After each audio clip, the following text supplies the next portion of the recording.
Hello mga ka-learners! It's another day to learn something new. Are you proud of being a Filipino? Aside from our boxing champion Manny Pacquiao and Pia Wurtzbach and Catriona Gray as our recent Miss Universes, there are many reasons why you should be proud of being a Filipino.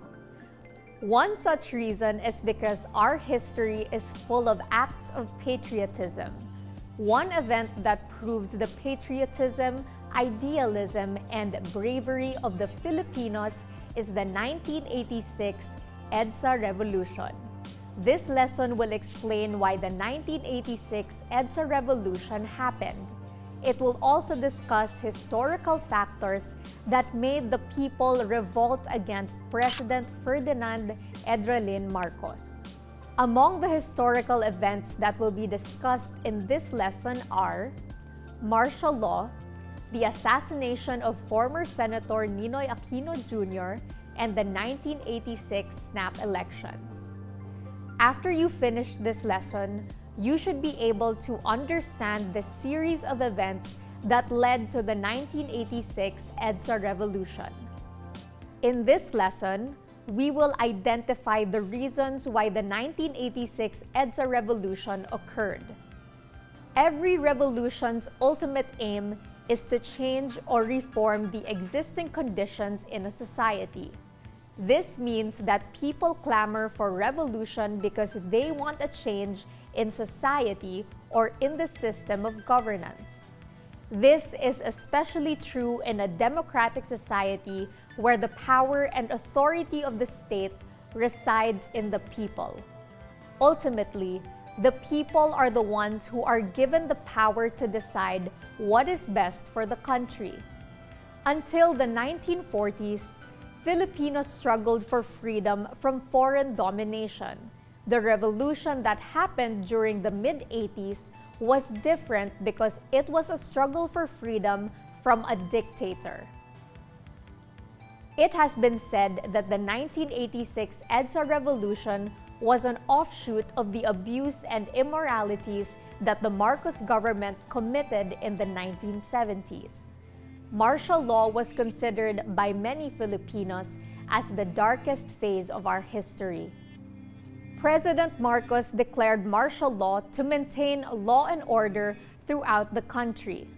According to official documents, he did it in order to prevent and subdue any form of lawless violence and rebellion. Martial law is often declared by the leaders of various countries in times of serious national emergencies or in the event of war. When it is declared, the military, under the order of the president, assumes total control of the country. It has been said that prior to Marcos's declaration of martial law, the Philippines was in a state of chaos or disorder. Many bombings occurred throughout Metro Manila and other parts of the country. However, it was revealed a few years after Marcos was forced into exile that the bombings were done by the government to justify its declaration of martial law. Do you know what happened to the country and to many Filipinos after martial law was declared? During martial law, the military, under the direction of the president, took control of the three branches of government: the executive, the legislative, and the judiciary. The writ of habeas corpus, or the right of an individual under arrest to be brought to court to determine whether the arrest is lawful or not, was also suspended. The military arrested and charged many innocent civilians with sedition. The government controlled the media. Newspaper, radio, and television companies were either owned or controlled by Marcos's cronies. Many establishments were closed due to government pressure and threats from the military. The right to peacefully assemble was withheld. Curfew was imposed, leaving many people stranded in their workplaces. President Marcos held different referendums or direct votes of the people over an issue of national importance to find out if the people still wanted him to continue serving beyond his term. According to official figures, the people voted overwhelmingly in favor of Marcos's term extension. In July 1973, 97.7% of the 18 million voters, or an estimated 17 million Filipinos, wanted Marcos to stay in power and extend his term. Many Filipinos who fought against the whims of President Marcos mysteriously disappeared. Many of them were never found. Opposition politicians who were too influential and popular, such as Ninoy Aquino, were simply exiled to foreign lands and denied the right to return to their beloved land. The struggle of the Filipinos during martial law did not end when it was lifted in 1981. During this period, the struggle for democracy was done underground. The brave Filipinos who were tagged as rebels worked quietly. This was because the military and police were in search of these so-called rebels. Among the Filipinos who spearheaded the opposition were Ninoy Aquino, Lorenzo Tañada, Francisco Rodrigo, Aquilino Pimentel, and Chefisto Gingona. All of them belonged to the Lakas ng Bayan, Laban, People Power Party, the rival of Marcos's Kilusang Bagong Lipunan, or New Society movement. All of them were detained. Open mass protests seldom happened afterwards because of fear. During the martial law period, it was difficult, if not impossible, to hold an open mass protest because the people were afraid of the military. Can you think of the event that made the Filipinos choose to defend the country's freedom even at the expense of their own lives? Can you name the event? The answer is the assassination of former Senator Benigno Ninoy Aquino Jr.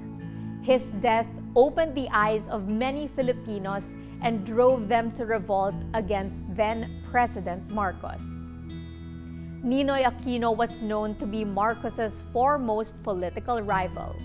He was the strongest influence and the leader of the opposition party, Laban, against the Marcos administration. He courageously and relentlessly exposed the corruption in the government. Because of his courage, he earned the ire of President Marcos. Ninoy started his political career very early in his life. In 1955, he was elected mayor of Concepcion, Tarlac, his hometown. He was only 22 years old at the time. In 1963, he was elected governor of Tarlac. 4 years later, he became the youngest senator at the age of 35. The next logical position for him to aim for was the presidency. But there were many obstacles along the way.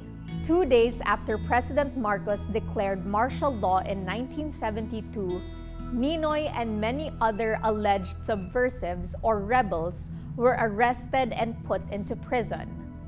In 1975, Ninoy staged a 40-day hunger strike as a sign of protest against a military order forcing him to attend a military trial arranged by the government. 2 years later, the decision of the military tribunal was passed, and he was found guilty of subversion, illegal possession of firearms, and murder. He was sentenced to death by firing squad.